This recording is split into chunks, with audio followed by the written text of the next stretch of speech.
Lições bíblicas em defesa da fé cristã, combatendo as antigas heresias que se apresentam com nova aparência.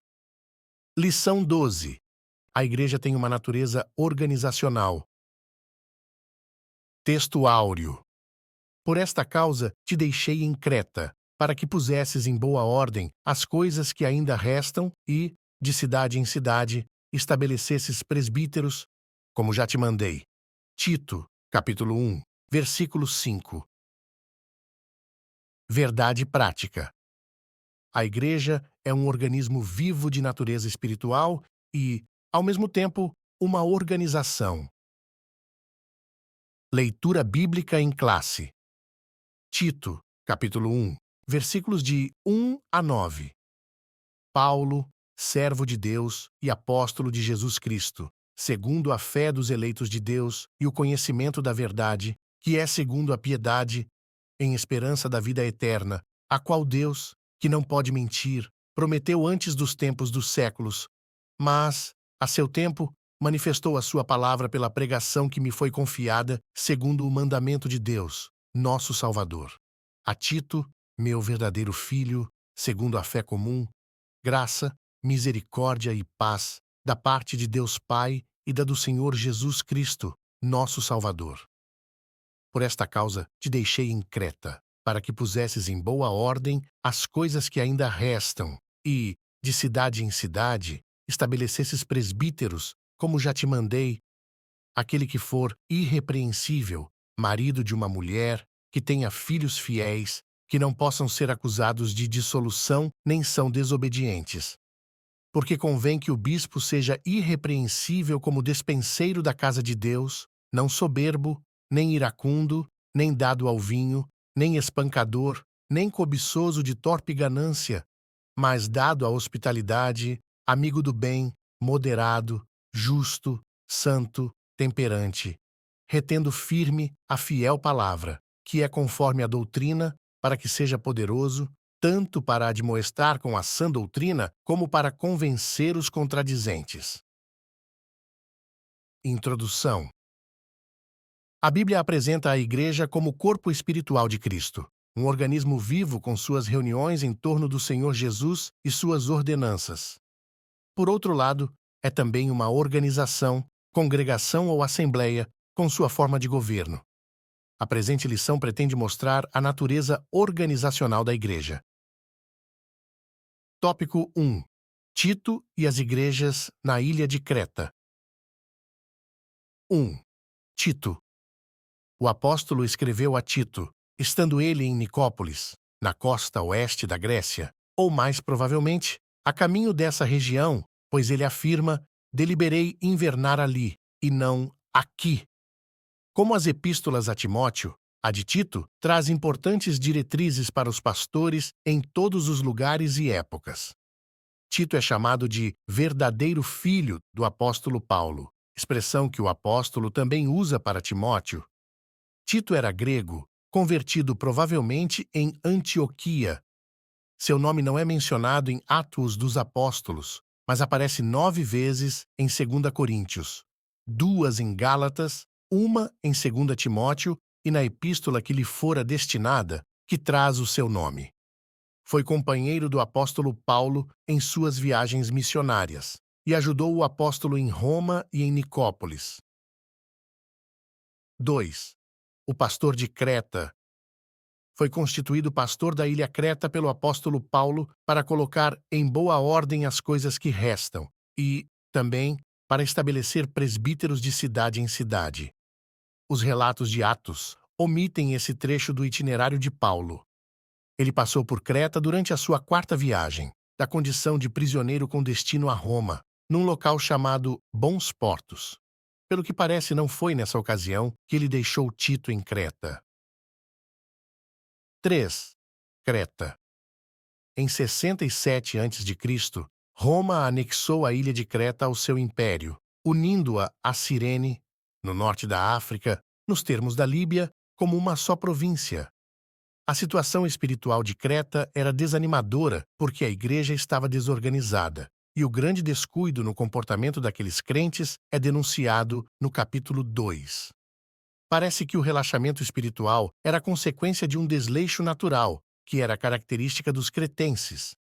Outro problema ali é que havia judaizantes rebeldes, mercenários e provocadores de divisão. Sinopse 1. O apóstolo Paulo colocou Tito como pastor em Creta para cuidar das demandas organizacionais e orgânicas da igreja. Tópico 2. A institucionalidade bíblica da igreja. 1. A instrução paulina. A organização eclesiástica a que o apóstolo Paulo instrui Tito não se restringe a uma estruturação ministerial. Estabelecer presbíteros de cidade em cidade e instruir os líderes durante a sua carreira apostólica, o apóstolo já vinha fazendo. O Novo Testamento revela a origem e o desenvolvimento desse governo. O apóstolo menciona os bispos e diáconos. O contexto da epístola dá a entender que o relaxo e o descuido em que estavam as comunidades cristãs da ilha de Creta eram reflexo da cultura da região. Isso está além de um problema meramente ministerial. 2. Igreja como instituição. Podemos definir organismo como forma individual de vida, um ser ou algo vivente. Na eclesiologia, o ensino ou estudo sobre a igreja significa ser a igreja um organismo porque é um corpo espiritual e vivo, cuja espiritualidade é gerada pelo Espírito Santo. Ela é uma instituição divina que veio à existência pelo poder de Deus. Mas o nosso enfoque é a igreja como organização. Quando se fala em institucionalizar, dar caráter institucional ou de tornar institucional, significa estabelecer organização. Na igreja, isso foi acontecendo com o tempo, desde os dias apostólicos. O apóstolo tinha em mente uma organização da igreja. 2.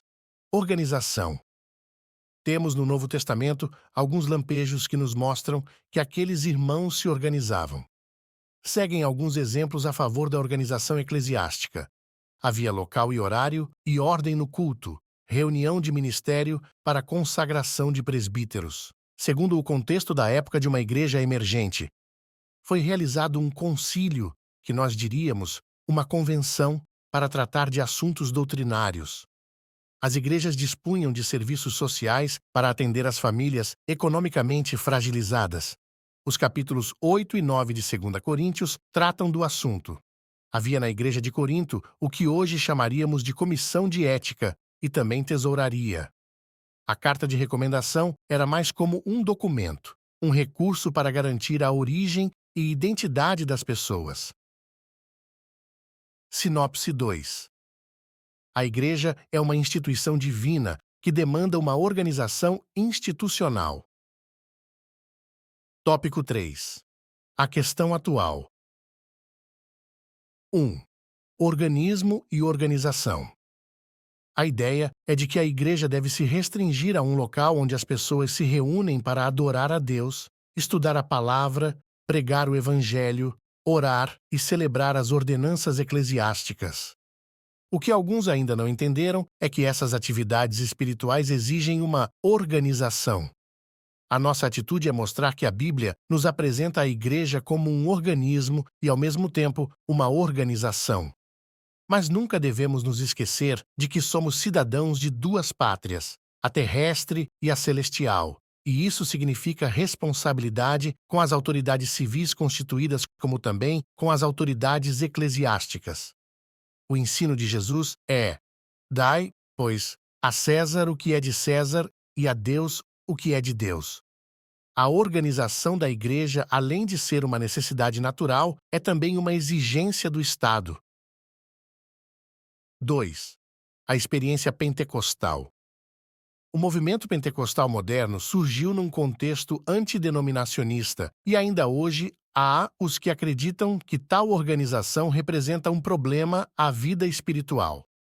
Os primeiros pentecostais modernos, desde os seus ancestrais, o movimento Holiness, conhecido também como movimento de santidade, eram contra a institucionalidade da igreja. Charles Fox Parham, aos 20 anos de idade, assumiu o pastorado de uma igreja em Eudora, Kansas, mas, em 1895, ele entregou a licença de pregador local, deixando o denominacionismo para sempre, de modo que se tornou itinerante independente até o fim da vida. Mas a Igreja do período apostólico adotou um programa de funcionamento logo no limiar de sua história e foi uma bênção, pois ajudou a cumprir a sua tarefa de maneira eficaz. 3. É necessário organizar.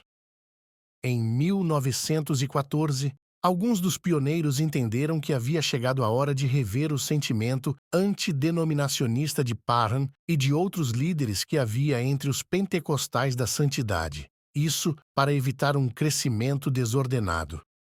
Foi nesse contexto que foi criado o Concílio das Assembleias de Deus nos Estados Unidos. No Brasil não foi diferente. Diante do avanço da obra no Brasil, era necessário estruturar o movimento pentecostal e criar um órgão máximo para manter a identidade e a unidade doutrinária dessas igrejas no país e, dessa forma, trazer solução para as questões de ordem doméstica, interna e externa. Foi com base nesses ideais que os pioneiros brasileiros e suecos criaram a Convenção Geral das Assembleias de Deus, em setembro de 1930. Sinopse 3. Organismo e organização não são excludentes em si, mas necessárias para a missão da Igreja. Conclusão. É importante entender que organização e organismo não são elementos excludentes em si mesmos, mas o contrário, pois isso ajuda no arranjo entre muitos organismos individuais num sistema geral. A Igreja é o povo de Deus do Novo Concerto. É uma comunidade internacional, uma congregação supranacional de estrangeiros e peregrinos. Seria humanamente impossível ela cumprir a sua agenda missionária, evangelizadora, ensino da palavra e serviço social em nosso país e no mundo sem uma estrutura organizacional.